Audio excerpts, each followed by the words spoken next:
So the book I read was Dr. Atkins' New Diet Revolution, the 1999 version. Again, yeah, the internet was around. Maybe there was a website back then, but I was not as attuned to it at that time, and it certainly wasn't as advanced as it is now. And as far as I know, there were no support groups online as there are now with keto and the proliferation of all these fabulous podcasts. I mean, it's everywhere.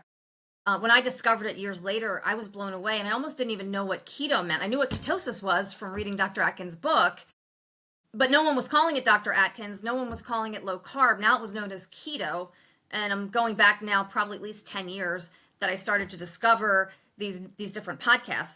But back then I didn't have that support. So anyway, I went out to Barnes and Noble, and I highly recommend this too. If you're skeptical but curious about something, then do your own research and don't even listen to me. Go out and do your own research. I actually have a list of recommended podcasts in my book in the keto low carb space.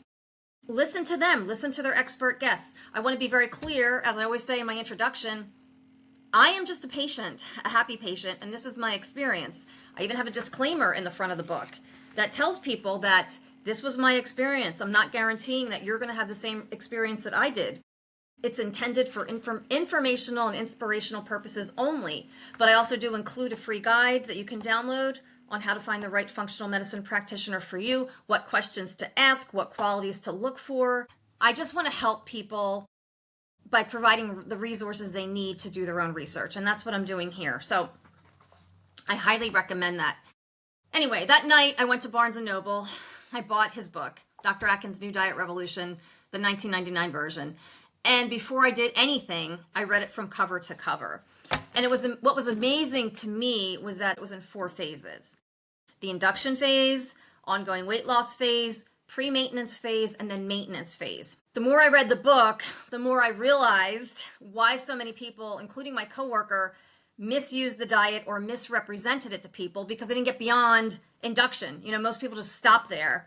But when I read the book from cover to cover, I realized that it was much more involved and much more researched and much more successful than I had even realized. Dr. Atkins included case study after case study of patients he worked with who improved their health, whether they had a heart condition, type 2 diabetes. Okay, let's stop there for a second.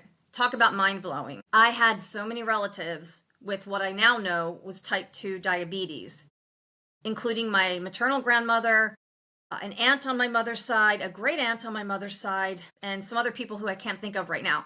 Seem to be mostly on my mother's side. I had always been told that this was genetic, that diabetes ran in our family. So imagine my surprise when I read Dr. Atkins' book and discovered that type 2, I'm being very specific here, type 2 diabetes is reversible with diet. Now, I never had type 2 diabetes. I don't have it to this day.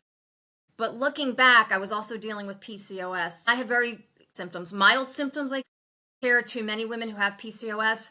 I had gained weight, but I wasn't clinically obese. I mean, maybe 20 to 30 pounds overweight. I had the cystic acne, but it wasn't like all over my face. I wasn't growing a beard or a mustache. So my symptoms were very, very subtle, which was also part of the problem. I bring that up to say that when I discovered Dr. Atkins, it was before I had been diagnosed with PCOS. So I think that one reason I did so well with low carb at the time was because I had undiagnosed PCOS, because my symptoms were mild and they did not all show up at the same time. That was the other problem.